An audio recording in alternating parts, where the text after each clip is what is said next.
bordel. Oh bordel. C'est le vrai décor. C'est le vrai décor.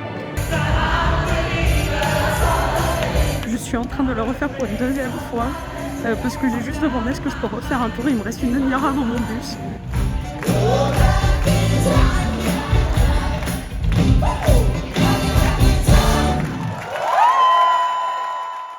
T'as kiffé ce teasing?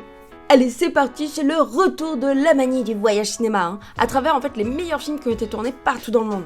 Il y a un an, je suis partie pour un road trip aux États-Unis sur les traces de Die Hard et Forrest Gump, et cette année, j'ai décidé de nouveau de voyager solo, et plus écolo, on fait des petites rimes, pour visiter la capitale anglaise.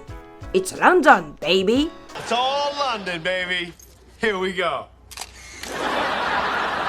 Donc on embarque dans l'Eurostar, petit passage dans le tunnel sous la Manche, où perso je suis toujours aussi déçue qu'on n'y voit pas de poisson. Je comprends pas, ils auraient quand même pu mettre une vitre dans la mer, non?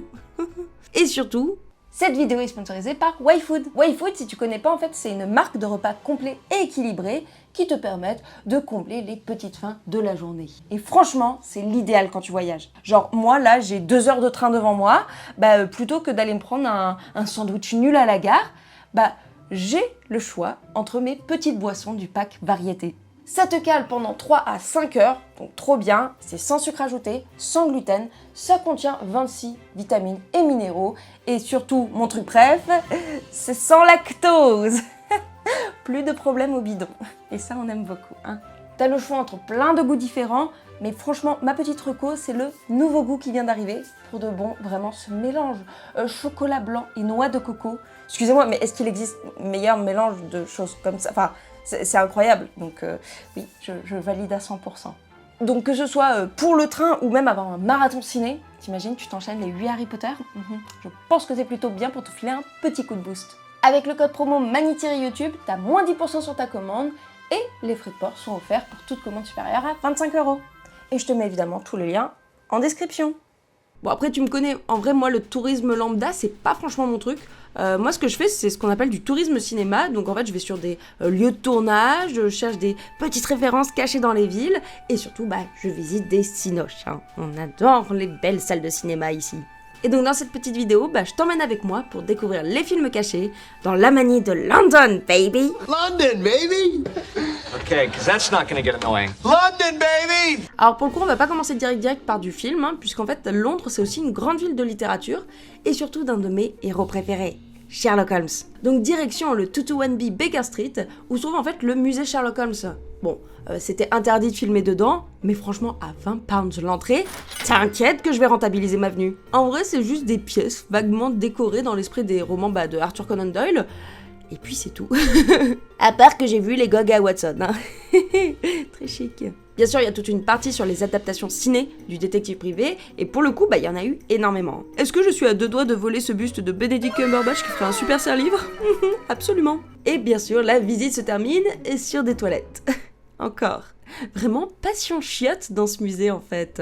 Voilà, l'extérieur il est cool, la boutique aussi, mais franchement le musée il est assez vite oubliable. On passe ensuite à un autre monument de la littérature anglaise qui a aussi eu le droit justement à son adaptation cinématographique. Je parle bien sûr du Petit Ours Paddington, hein. Il a été nommé d'après la gare londonienne où tu peux justement trouver sa statue et son banc qui sont sur le côté du quai numéro 1. Et il est exactement au même endroit que dans le film quand la famille Brown le rencontre pour la première fois. Et pour finir sur la littérature, j'étais obligée de passer par Hyde Park et sa superbe statue de Peter Pan. Ouais, ça m'a un petit peu émue sur le coup parce que c'est juste mon livre préféré.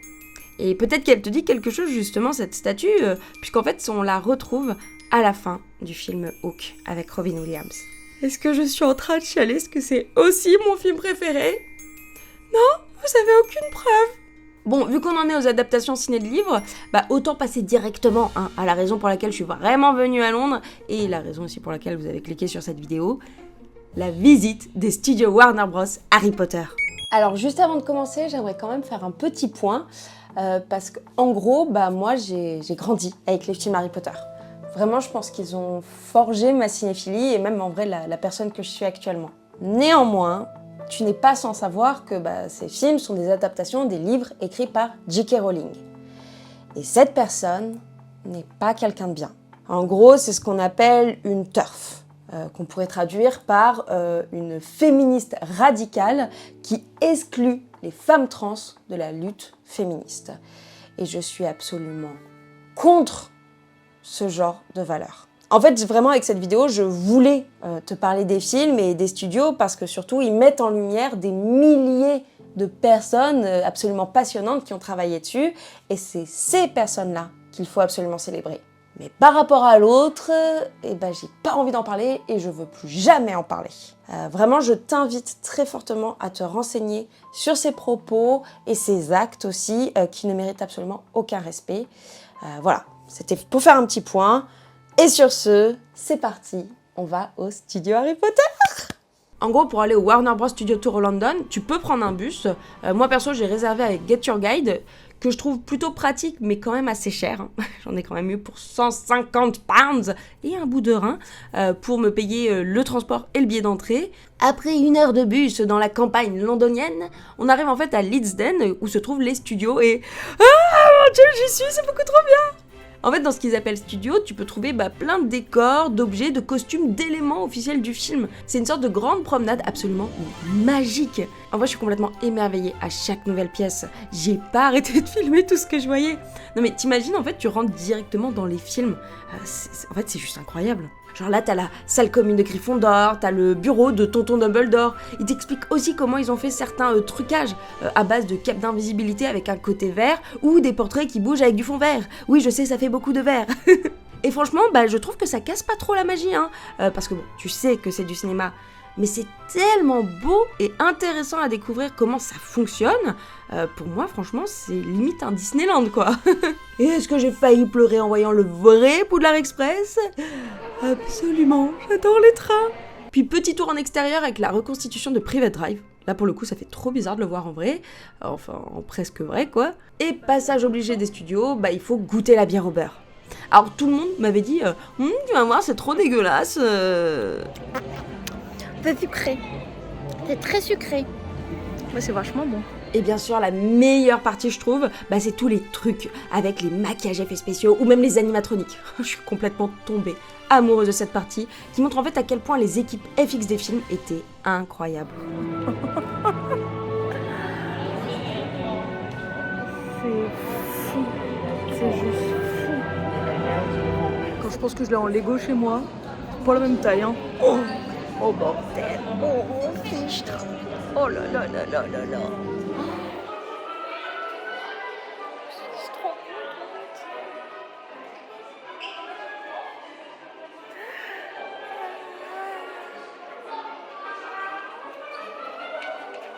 Est-ce que j'ai encore failli pleurer ? Absolument. Et quoi de mieux pour finir que Poudlard en version miniature ? Tu les entends les guillemets là ? En vrai, c'est absolument incroyable. Et en fait, quand je dis finir... Je suis en train de le refaire pour une deuxième fois, parce que j'ai juste demandé est-ce que je peux refaire un tour, il me reste une demi-heure avant mon bus. Donc il m'a dit ouais vas-y, je te laisse rentrer, donc je le refais une deuxième fois. C'est incroyable. C'est fou cet endroit, c'est juste fou cet endroit. Franchement, c'était un rêve de faire ces studios un jour et je regrette pas du tout. Alors oui, c'est beaucoup trop cher, mais si t'es fan des films Harry Potter et surtout du monde magique du cinéma, franchement, c'est vraiment ton parc d'attractions à toi. Et c'est pas fini avec Harry Potter, hein. Alors ok, promis, je vais pas parler que de ça, hein, mais je me suis quand même inscrite à une visite guidée dans Londres sur les lieux qui ont inspiré et où ont été tournés les films. Tu savais que Cecil Court avait inspiré le chemin de traverse. Bon, c'est vrai qu'avec ces magasins qui ont un peu des gueules toutes très différentes, il y a un petit air. Et pas très loin de là, à travers la Goodwin's Court, on découvre en fait ce qui a été l'inspiration de l'Allée des Embrumes, le pendant magie noire du chemin de traverse. Et ce qui est drôle, c'est que la production a voulu tourner là, mais il a tellement plu parce que London, baby, ils ont dû recréer quasi à l'identique la rue au studio. Ouais, c'est un peu dommage. Et ce grand bâtiment-là, c'est la South Africa Bank. Et oui, c'est bien là-dedans qu'a été tournée les scènes de Gringotts pour le premier film. Et c'est dingue parce qu'ils ont dû barricader toute la rue. Pratique, non ? Et on fait aussi un petit tour du côté de la gare de King Cross, autant pour voir la Ford Anglia s'élever dans les nuages dans le second film, que pour voir la foule de touristes essayer de passer la voie 9 3/4. En vrai, ce truc, je suis désolée, mais c'est complètement nul, hein. C'est même pas entre les voies 9 et 10. C'est une arnaque, en fait. Et on finit avec un petit tour chez les GOAT du game, je parle bien sûr de Minalima. Si tu les connais pas, en fait c'est les accessoiristes des films qui ont créé tous les livres, journaux, tapisseries, boîtes, emballages de bonbons que tu trouves dans tous les Harry Potter. C'est super mignon et tu peux trouver plein de petits trucs dans leur super boutique du côté de Soho. On redescend ensuite vers Leicester Square, qui est en fait une place bien plus cinéphile qu'on ne l'aurait cru, puisqu'en fait des statues se cachent un petit peu partout dedans, de Paddington bien sûr, à Mary Poppins, Jane Kelly dans Chantons sous la pluie, et évidemment leur mascotte nationale, Mr Bean. Rigolo. Et il est maintenant temps de prendre le métro pour aller dans le plus cinématographique des quartiers londoniens. Je parle bien sûr de Notting Hill. En fait, que ce soit avec Coup de foudre à Notting Hill ou même Love Actually, je vous jure, ça sent le Richard Curtis à tous les coins de rue. Et moi, je suis très très fan. Bon, déjà, je suis accueillie direct par la fameuse porte bleue de la part de Hugh Grant. Mais bon, il était pas là, ce con, Qu'est-ce qu'il faisait aussi ? Et pas très loin derrière, y a sa librairie, qui est franchement le coin touriste le plus touristique que j'ai vu à Londres. Par contre, il y avait absolument personne devant la maison de Keira Knightley dans Love Actually. Tu sais, c'est ce moment où il y a Rick de Walking Dead qui lui fait sa déclat d'amour avec les panneaux et tout là. Et franchement, on reconnaît bien l'arrière-plan avec les petites fenêtres, je trouve. Mais en fait, ce qui m'attirait le plus dans ce quartier, c'était évidemment une salle de cinéma. Ça, c'est l'Electric Cinema. C'est un mono-écran qui est réputé pour... voilà, tu vois pourquoi, c'est juste magnifique. C'est une salle qui a été construite en 1910, qui compte 65 fauteuils en cuir avec tablette, 9 sofas et... 6 lits. Il y a des lits dans cette salle, mais je veux vivre là, c'est incroyable. Et truc absolument dingue, l'écran sort et s'agrandit pour aller jusqu'à un cinémascope. Alors oui, par contre, c'est ultra cher comme salle. Pour un fauteuil en cuir, la place, elle est à 20 pounds. Pour le lit où t'es à 2 ou 3, c'est 40 pounds. Et pour les canapes ultra moelleux dans le fond, c'est comme ça, ultra intimiste, c'est 50 fucking pounds. Mais en vrai, si t'aimes bien justement faire du tourisme cinéma, visiter une salle, c'est toujours cool. Et franchement, les ouvreurs, ils étaient super sympas, ils m'ont fait tout l'historique. Donc franchement, je te conseille de faire ce genre de visite, surtout quand tu voyages seul. En vrai, partir seul en vacances, je pense que c'est vraiment le meilleur truc de toute la Terre. Parce que t'as rien à devoir à personne. Là, pendant 4 jours, je fais ce que je veux, quand je veux, où je veux. Moi, je veux faire des vacances ciné. Voilà, je l'ai déjà fait à New York l'année dernière, tous les États-Unis, tout ça.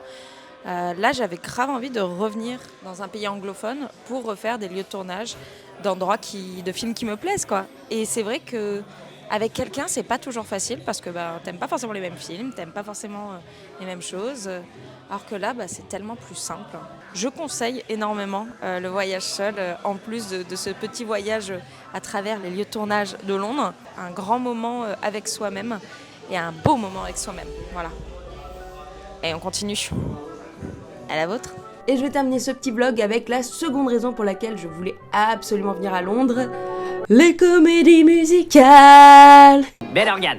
Merci. Et donc pour commencer, est-ce que tu savais qu'il existait une comédie musicale Shrek? Pardon, mais j'adore le concept. En vrai, c'est quasiment le film sur 2 heures, mais avec des chansons pour raconter l'histoire. Le principe d'une comédie musicale, quoi. Mais il y a quand même quelques petits virages qui ont été faits par rapport à l'histoire qu'on connaît, mais je te laisse la découvrir si un jour t'en as l'occasion. C'était beaucoup trop bien, extrêmement kitschouille, et oui, j'ai failli acheter un t-shirt Petit Biscuit, mais voilà, je me suis retenue quand même. Et le second musical que j'ai fait, ça fait en fait des années qu'on m'en parle, et c'est pas bien sûr Back to the Future the Musical. Oh là là, non mais c'est complètement dingue. Alors par contre, j'avais pris une place trop nulle. Je sais même pas comment je me suis débrouillée. On voyait pas le haut de l'écran. Mais petit avantage de voyager seul, c'est que j'ai pu triquiter et juste 1 minute avant le début du show, j'ai bougé pour me mettre à un rang plus devant où il y avait personne. Et vraiment, ça valait le coup, parce que c'est juste un des meilleurs spectacles que j'ai vu de ma life. Évidemment, ça reprend le film, mais avec des chansons beaucoup trop cool et surtout une mise en scène de fou. Et oui, bien sûr qu'il y a une DeLorean qui arrive sur scène. Et évidemment, là, je suis repartie avec un gobelet souvenir, parce que vraiment, je veux me remémorer à jamais ce moment.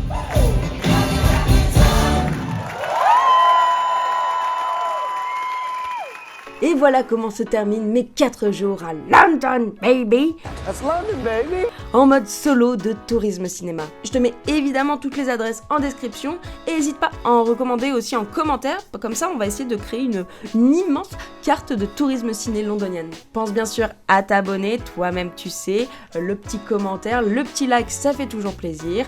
Merci à White Food d'avoir sponsorisé cette vidéo et on se retrouve très vite sur cette chaîne.